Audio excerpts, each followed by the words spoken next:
Selamat berjumpa kembali Bapak Ibu, Saudari-saudara umat beriman terkasih dalam Tuhan. Selamat berhari Minggu, selamat beribadah, berekaristi bersama keluarga, bersama para sahabat dan komunitas Anda.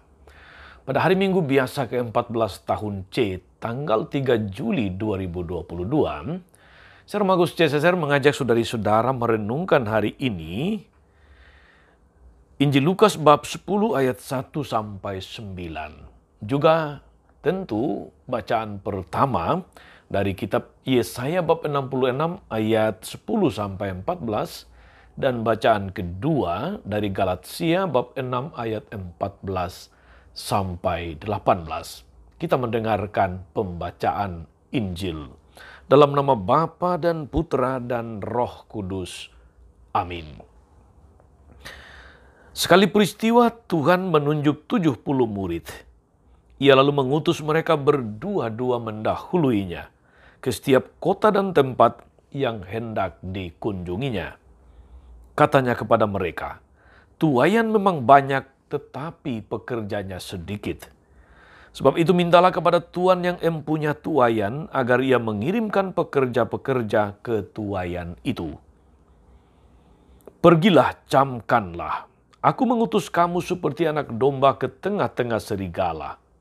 Janganlah membawa pundi-pundi, atau bekal, atau kasut. Dan janganlah memberi salam kepada siapapun selama dalam perjalanan. Kalau kamu memasuki suatu rumah, katakanlah lebih dahulu, damai sejahtera bagi rumah ini.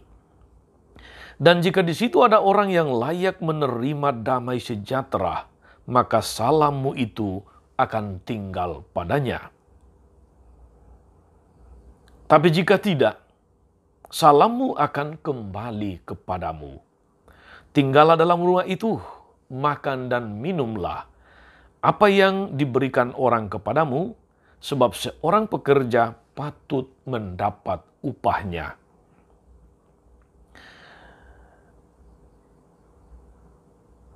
Janganlah berpindah-pindah rumah. Jika kamu masuk ke dalam sebuah kota dan diterima di situ, makanlah apa yang dihidangkan kepadamu dan sembuhkanlah orang-orang sakit yang ada di situ dan katakan kepada mereka, kerajaan Allah sudah dekat padamu." Demikianlah sabda Tuhan.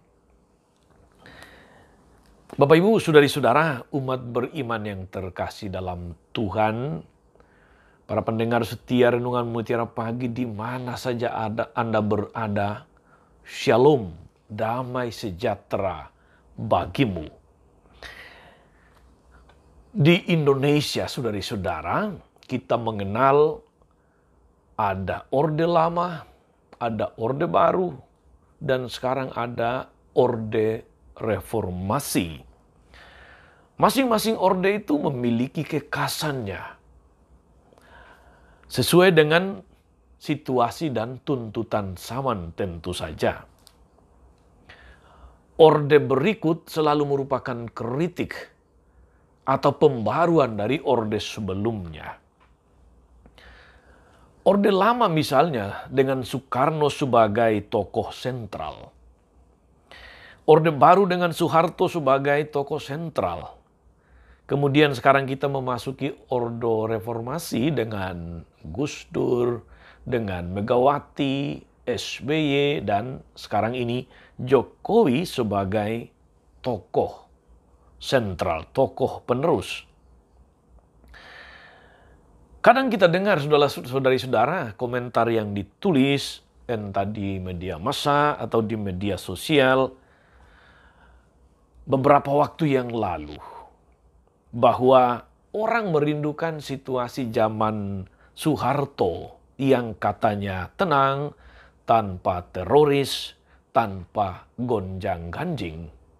Bahkan ada mahasiswa dalam demo beberapa waktu yang lalu mengatakan, pada Orde Baru kesejahteraan kita dapat, kebebasan kita dapat.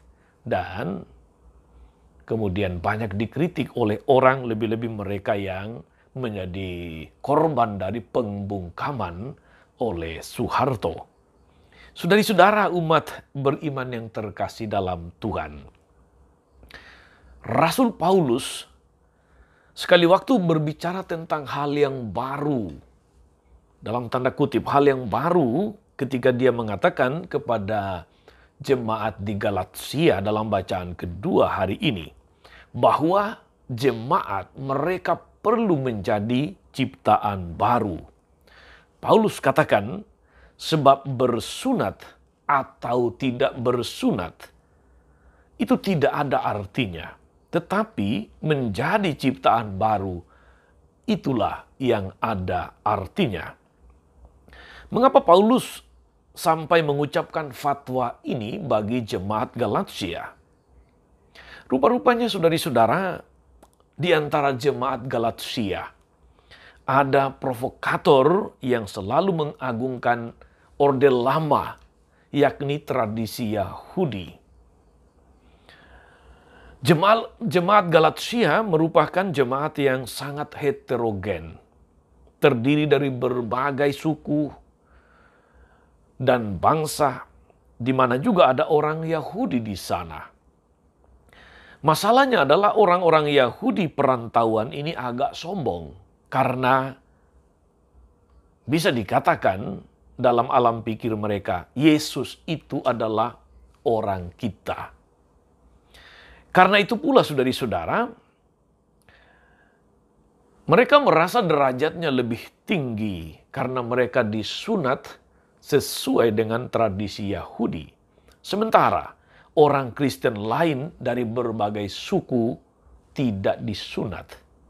Mereka dianggap seakan-akan Kristen kelas 2. Pengikut Kristus kelas 2. Mendengar provokasi semacam inilah saudari-saudara, Paulus menulis surat untuk meneguhkan jemaat Kristen yang berasal dari bangsa-bangsa lain yang non-Yahudi.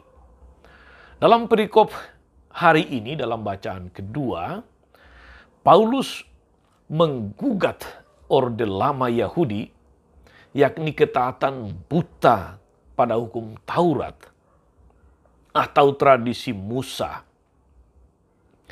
dan mengatakan dengan tegas bahwa bersunat atau tidak bersunat itu tidak ada artinya, tetapi menjadi ciptaan baru, itulah yang ada artinya. Maka menjadi Kristiani tidak ditandai dengan sunat menurut Paulus, tetapi menjadi ciptaan baru. Dan menjadi ciptaan baru itu melalui baptisan, bukan sunat. Saudari-saudara umat beriman terkasih dalam Tuhan, Paulus mengeritik habis-habisan orang Kristen Yahudi yang suka menyombongkan diri sebagai kelompok Kristen yang lebih elit. Tapi lebih-lebih karena mereka mempunyai identitas ganda. Atau dalam bahasa kita bisa membuat mereka bermuka dua. Sebagai orang Kristen yang dibaptis dan sebagai orang Yahudi yang disunat. Keuntungan yang didapat dari identitas ganda ini adalah bahwa jika mereka dituduh sebagai orang Kristen, maka mereka akan mengaku sebagai orang Yahudi dengan bukti bahwa mereka disunat. Singkat kata saudari-saudara, orang-orang Yahudi yang sombong dan angkuh itu tidak mau menderita atau tidak mau mengalami kesulitan, tidak mau pikul salib oleh karena identitas Kristiani mereka. Mereka tidak mau pikul salib, mereka ingin menghindari salib Kristus. Menjadi ciptaan baru itulah yang ada artinya. Demikian penegasan Rasul Paulus. Saudari-saudara umat beriman terkasih, salah satu karakter dari ciptaan baru itu adalah sebagai pembawa damai, sebagai pembawa shalom. Damai adalah suatu suasana di mana setiap orang, di mana setiap pribadi, setiap kelompok dapat menghidupi dan menghayati kepenuhan hidup yang dicita-citakan Allah ketika menciptakan dunia dan segala isinya. Harmoni yang terjadi di Taman Eden telah dirusak oleh dosa manusia pertama, sehingga Taman Eden menjadi Taman Edan. Maka membawa damai sebagai karakter ciptaan baru itu berarti mengusahakan kebersamaan, harmoni dengan seluruh ciptaan, termasuk dengan semua orang dalam kesatuan dengan Kristus. Saudari-saudara, kebersamaan dengan Kristus dan dengan sesama serta segala ciptaan hanya mungkin terjadi dengan bersedia mati bagi diri sendiri. Artinya, menaklukkan diri sendiri dari segala iri hati, dari segala egoisme, dari segala ketamakan, dari segala macam kesombongan, dari segala macam keangkuhan, dari segala macam eksploitasi sesama dan eksploitasi lingkungan atau alam. Jika musuh-musuh jiwa seperti ini, saudari-saudara, dapat ditaklukkan, maka setiap orang dapat tumbuh bersama Kristus yang bangkit menjadi ciptaan baru. Saudari-saudara, umat beriman terkasih, damai yang menjadi karakter ciptaan baru dimulai dari hati dan mengalir terus ke orang lain, sehingga damai personal, damai pribadi, kemudian menjadi damai bersama, damai global. Penciptaan damai global inilah yang diperintahkan Yesus. Ketika dalam Injil hari ini kita mendengar Dia mengutus 70 murid untuk pergi ke segala tempat, ke segala daerah yang akan dikunjunginya. Tugas utama mereka adalah membawa damai, membawa shalom. Karena itu Yesus memerintahkan, jika kamu tiba di suatu tempat, katakanlah damai sejahtera bagi rumah ini. Mereka tidak boleh membawa apa-apa. Mereka tidak boleh membawa perlengkapan, makanan, logistik, apalagi senjata. Damai tidak boleh dipaksakan. Jika seorang tidak menerima, ya alihkan kepada orang lain. Saudari-saudara, umat beriman yang terkasih dalam Tuhan, tidak sedikit orang pada zaman kita sekarang ini yang mau menciptakan damai dengan cara yang justru sama sekali bertolak belakang, bertentangan dengan karakter damai itu sendiri.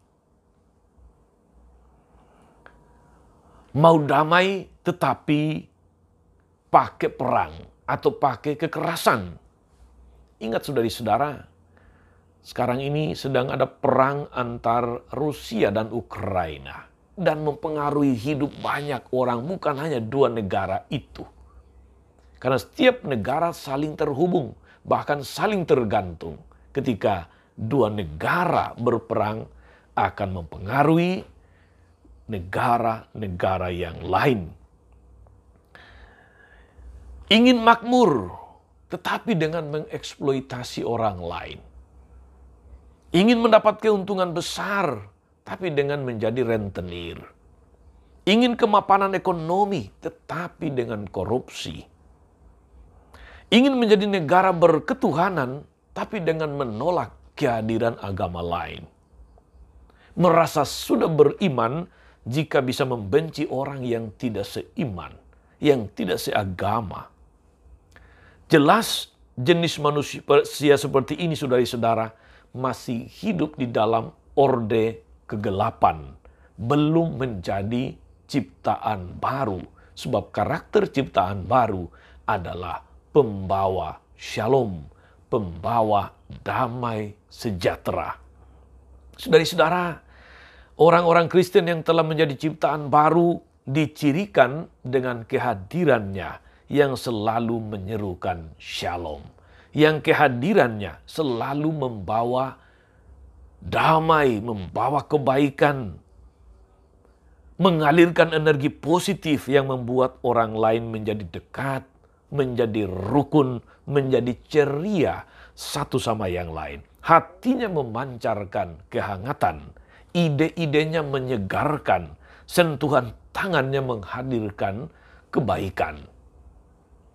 Saudari-saudara, manusia baru adalah Anda dan saya yang membawa damai, yang menciptakan surga yang hilang di Taman Eden yang telah menjadi Taman Edan. Damai adalah makanan yang dijamin halal bagi kesehatan jiwa dan badan. Silakan mencoba saudari-saudara. Saya percaya dan yakinlah bahwa Anda pasti akan ketagihan.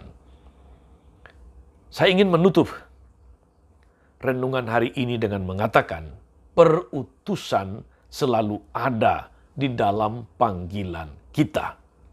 Kita dipanggil bukan untuk tinggal menjadi anggota gereja yang pasif, melainkan untuk diutus.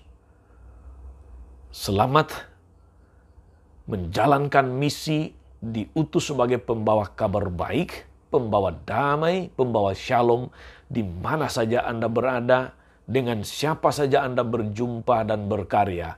Tuhan senantiasa memberkati. Maria Bunda selalu menolong, setia mendoakan kita semua. Amin. Tuhan Yesus Kristus, kami bersyukur karena Engkau meneguhkan kami, agar hidup kami ini sebagai para pengikut-Mu menjadi hidup dengan karakter pembawa shalom, pembawa damai. Bimbing berkati kami selalu agar hidup kami ini senantiasa memancarkan kebaikan, membawa damai. Kehadiran kami senantiasa dirindukan oleh banyak orang karena kami senantiasa menghadirkan damai sejahtera, menghadirkan kebaikan. Semoga dengan demikian kami telah menjadi ciptaan baru yang meninggalkan kebiasaan-kebiasaan lama yang telah mati bagi diri sendiri dan hidup bagi Engkau. Semoga Tuhan dan pengantara kami sepanjang segala masa. Amin. Saudari-saudara sekalian, berkat Allah turun atas saudari-saudara, atas mereka yang kita doakan atau kita janjikan doa, mereka yang sakit dan menderita. Segala rencana, karya, dan pelayanan hari ini, Bapa dan Putra dan Roh Kudus. Amin. Tetap sehat, tetap semangat. Jangan lupa like, subscribe, nyalakan lonceng notifikasinya. Salam 52, Tuhan memberkati.